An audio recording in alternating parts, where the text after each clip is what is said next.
Então hoje a gente vai conversar como fazer o nosso guia cirúrgico nos casos onde a gente trabalhou com uma dupla tomografia, pacientes desdentados onde a gente tem a dupla tomografia, então a gente não tem um escaneamento do nosso paciente, geralmente a gente não vai ter um escaneamento do rebordo ou, enfim, a gente tem que trabalhar com a base da nossa prótese, que foi feita a partir da tomografia, né, da imagem da nossa prótese, a base dela vai se tornar a base do nosso guia cirúrgico. Então, talvez esse seja o desafio desses casos de dupla tomografia, de como desenhar o nosso guia de uma maneira adequada, sem ter nenhuma interferência, sem ter nenhum problema na confecção desse guia.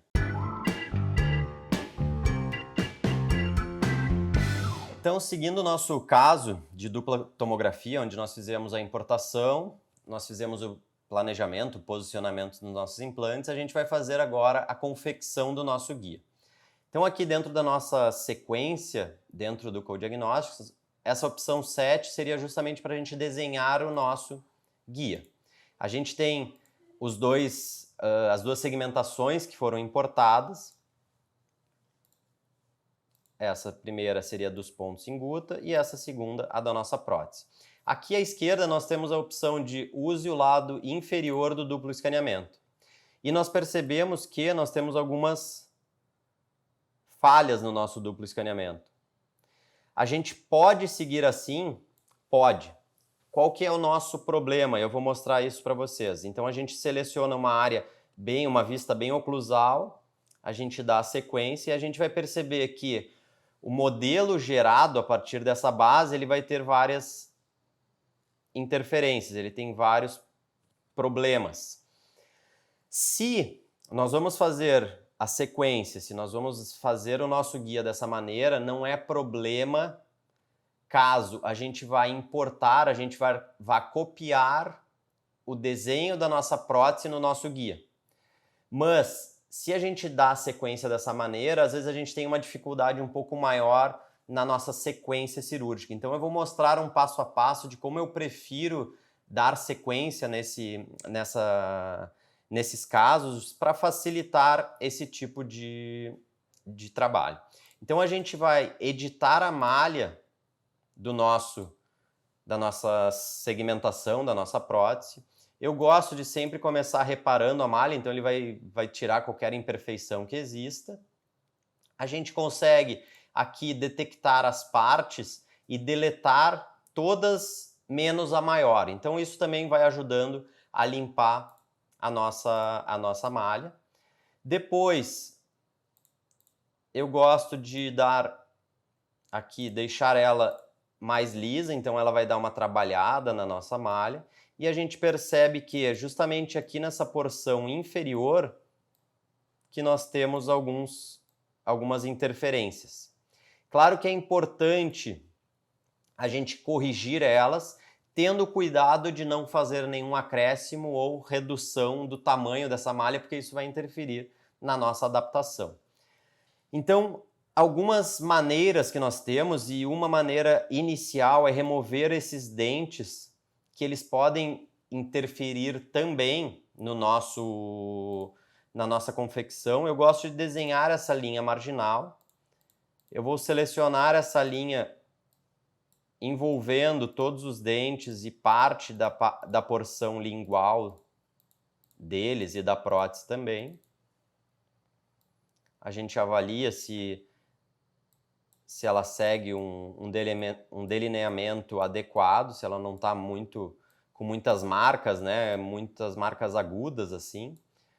Considerando que essa linha está ok, ela segue um padrão, a gente pode cortar malha pela linha, a gente seleciona qual nós queremos remover e a gente percebe aqui que a nossa malha removeu os dentes, mas a porção interna se manteve. Feito isso, eu tenho duas possibilidades. Eu tenho como fazer nessa seleção, deixa eu inverter aqui, alisar a minha malha internamente. Então a gente percebe que a gente vai trabalhando internamente com um alisamento desta malha. Então a gente já já está um pouco melhor, né? A gente já tirou um pouco daquelas áreas muito irregulares. De novo, nós temos áreas aqui um pouco soltas, a gente pode novamente deletar todas, menos a maior, e reparar a malha novamente. Vejam, a gente já limpou um pouco mais a malha. Outra coisa, fechar todos os buracos, todos os furos, incluindo o maior. Então ele vai fechar essa área que nós abrimos. Então no momento que nós fechamos esse espaço, esses dentes que nós havíamos, esse espaço dos dentes, né, que nós havíamos removido, a gente percebe que nós temos uma estrutura muito mais lisa e homogênea.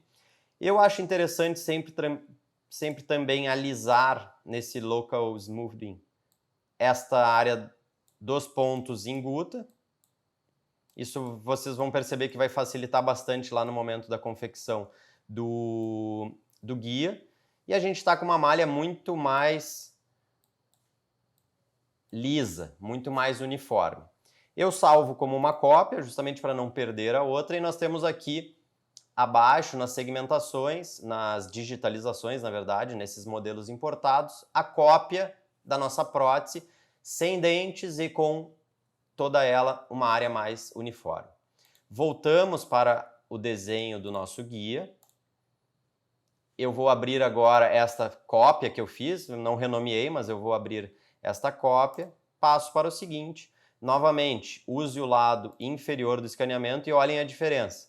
Lembre que no outro momento eu tinha tudo muito irregular. Aqui nós temos tudo muito mais liso. A gente consegue, como se a gente enxergasse o rebordo da nossa paciente de uma maneira muito mais eficiente.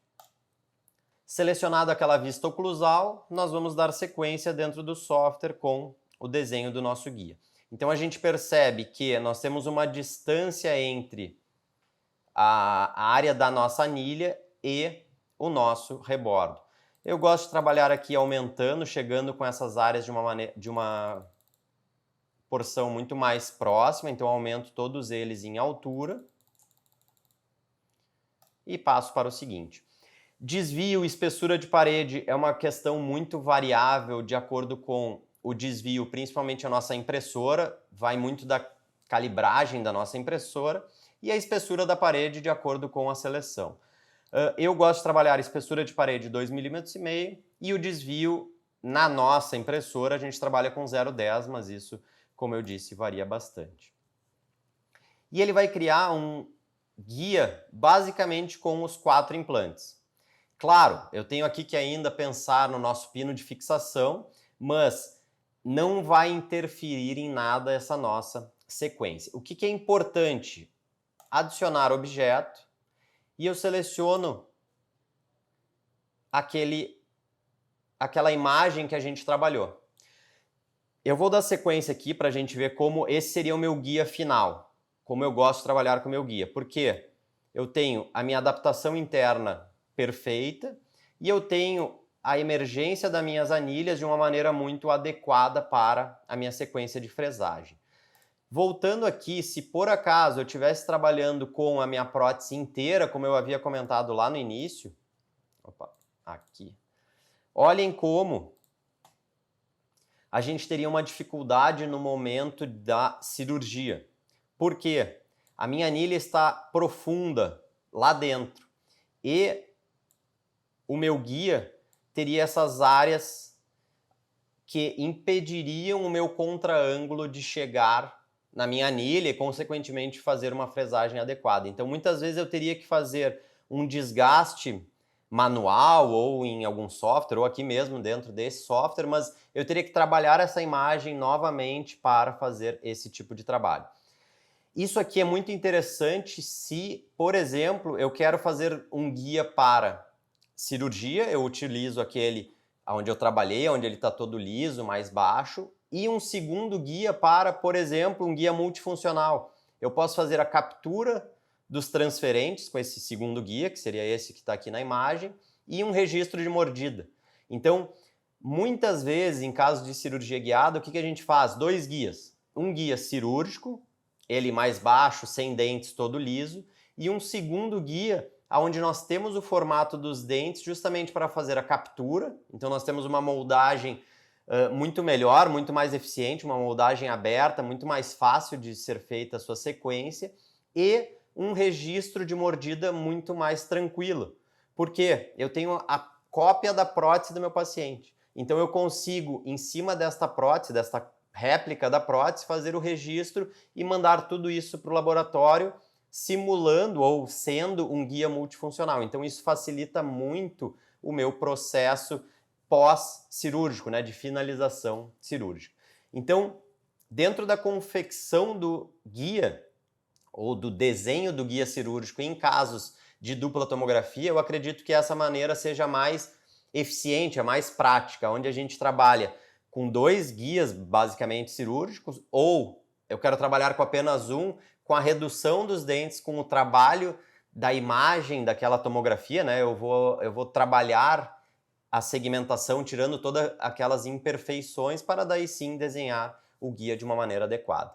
Então, pessoal, essa foi toda a nossa sequência dentro dessas três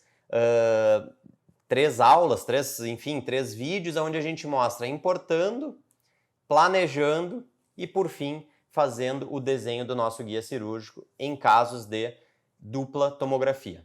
Certo? Então, até a próxima. Fiquem ligados que a nossa sequência de Descomplicando vai apresentar ainda casos mais diferentes aí, seja unitário, extração imediata, extração em área cicatrizada. A gente tem muito mais aí pela frente, certo? Muito obrigado!